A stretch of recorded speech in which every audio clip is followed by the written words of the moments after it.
Coach, just having Trenton back out on the field today, how important was that for you? Awesome, great leader, super smart guy, so it's really good to have him back. Obviously, Drew Pine's going to be out this week. I'll just get that out the bag. He's been dealing with two really, pretty extreme things that he's tried to battle back from, and he's got a third one now. So he's out for the near future. Are you your quarterback depth chart has changed like every week now for 4 or 5 weeks. It's hard to get continuity. Yeah, but nobody cares. So find a way. But you're going on the road for the first time. That presents sometimes can be problems with guys traveling and all that kind of stuff. How are you dealing with that this week? Yeah, it's football. The main thing's the main thing. Stay focused on the football. Don't get distracted by the traveling. You're on a play, cool. Had a kid who said he wanted to see the Golden Gate Bridge, cool. I'll show you a photo in the team meeting, right? So all that stuff, it doesn't matter. Right? Let's just go play the game of football, and it'll be the same process. We do a little bit of tweaks because it's a morning game, but other than that, they just have less time on a Friday here in town. They have to travel, and then it's as usual. Can you just talk about the adjustments that you've had to make from a week-to-week basis and how maybe that's different as a head coach versus your prior roles? Yeah, I would say, when I was a coordinator, all I thought about was how many reps could I get and how could I make sure that I covered everything. And now it's like, okay, whose bodies as a team are wearing down? How do I manage or limit reps in order to stay fresh for game day? And that was one thing that was a positive that I told the guys in the game is we had the majority of our team, over 75% of our skill players, hit 90% of their top speeds, which that's the goal, is to hit those on game day. And that sounds like, oh, that should always happen, right? It actually very rarely happens. But it's a testament to our strength staff, testament to to Jerry, in terms of just keeping our guys ready and physically in a good position to perform on Saturday. And what about when you're much more involved in the offense, the possibility for blind spots in other areas? How do you handle that? Yeah, stay up later. That's it. How about injuries this week? How you doing other than Drew Pine? We're pretty status quo to last week. Got a few guys that were limited last week or that were ruled out that may be able to come back, but too early to tell right now. You mentioned the afternoon game too. That's a little bit different than what you've done so far. A little bit different. I'm excited because that's when we practice. So that's an adjustment for me, is all these late games and us practicing in the mornings and playing 7:30 kickoffs. That's something that I've already thought about and took notes on is that the best way for us to practice based off of our kickoff times?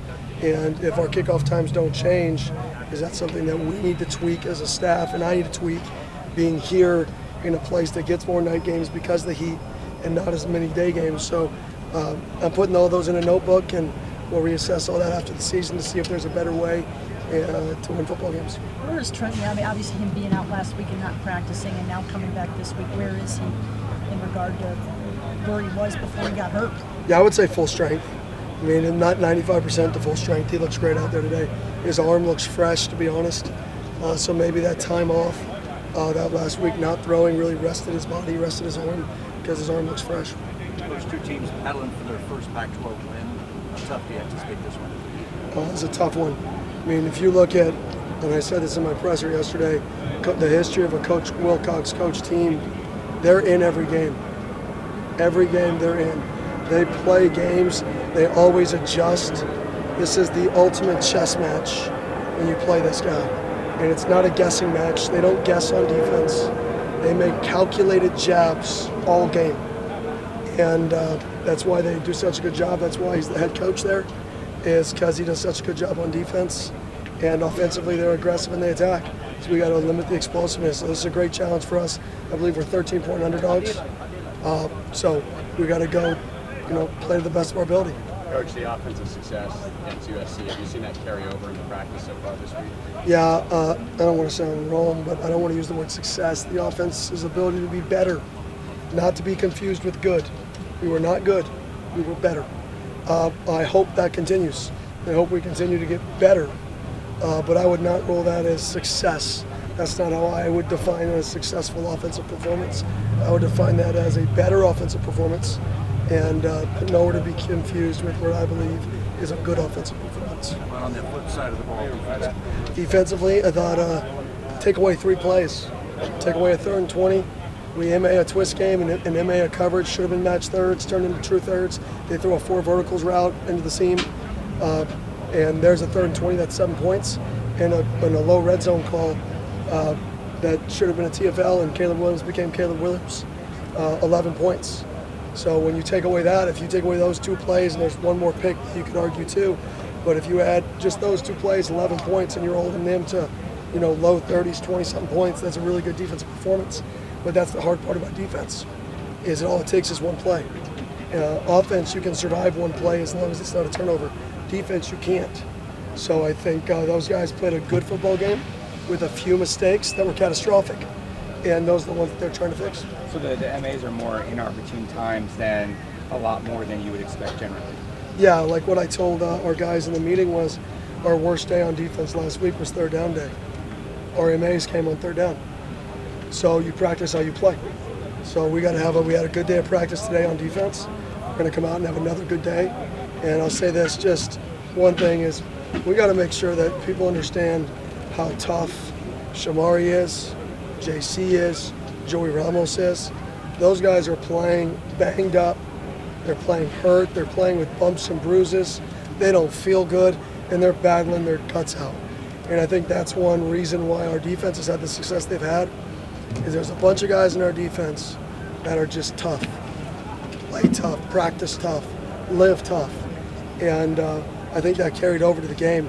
And I think slowly our offense is building guys like that. And I think Joey did a phenomenal job in the game. At the offensive line, really challenging task for Steve Miller, being such a young coach and taking so much responsibility coaching that unit. How impressive you've been with him today in practice, also on Saturday. Yeah, he's done a great job communicating from the box. And also Matt Christensen hopping over there. He's had experience with the O-line, really, really good football coach as well. So I think both those guys are doing a really good job filling in. And prayers up for Coach Saga, and hope to be back soon. But like I told him, is I don't care if you feel well until you get a doctor's note. You're not coming back on this field because life's the most important thing. So until you get a doctor's note that says you can be back on this field, you're staying at home, and we got you. Constantly keeping the load of carries. Where does that mentality for you come from, and why is it so important? Because I really believe that everybody's worried about what other people think all the time, way too much. Can't worry about what other people think. I don't care if people like my press conference, don't like my press conference, like if I go for it, don't like if I go for it. I could give a crap. I got here doing everything I could and what I believe is the right way. And I'm going to keep doing everything I can full speed and what I believe is the right way. And if that's not the right way, then guess what? It's not the right way, but it's what I believe in. So if you every day just wake up, worry about yourself, understand that nobody cares about your circumstance, nobody cares about the pain, show me the baby, right? Nobody asks, they say, where's the little one? Right? Nobody asks any other questions. That's life. Nobody cares about the pain, show me the baby, they want the results. And sometimes you don't get to show them the results. So you really can't worry about other people, you gotta worry about your process and believe that you're doing things the right way. And if you continue to work and continue to work, you're gonna have those fun moments on Saturday night eventually. Coach, I'm guessing fun moments. Cam said that after the game, he made a comment real quick that he might be in trouble for throwing on that fake punt.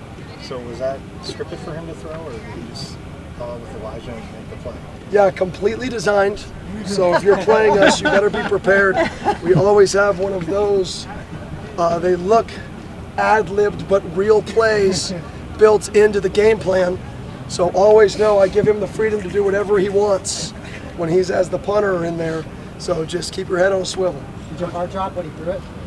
My heart dropped when he took the snap at 5 yards. When he threw it, my heart actually got excited because I saw a badge open. And believe it or not, I got a lot of faith in Scat. Scat's a super heady player, super heady player, super smart and aware. So even though that was not part of the plan, even though my heart dropped, I actually was kind of at ease.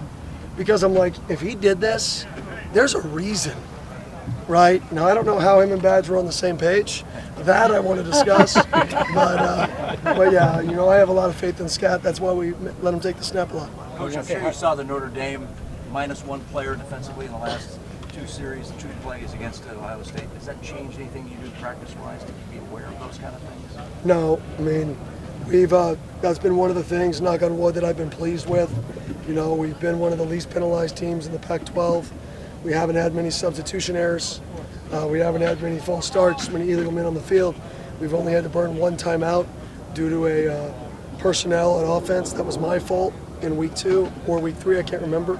Oklahoma State week 2. So really, our coaches have done a phenomenal job with the detail of penalties, substitutions, getting guys on and off the field.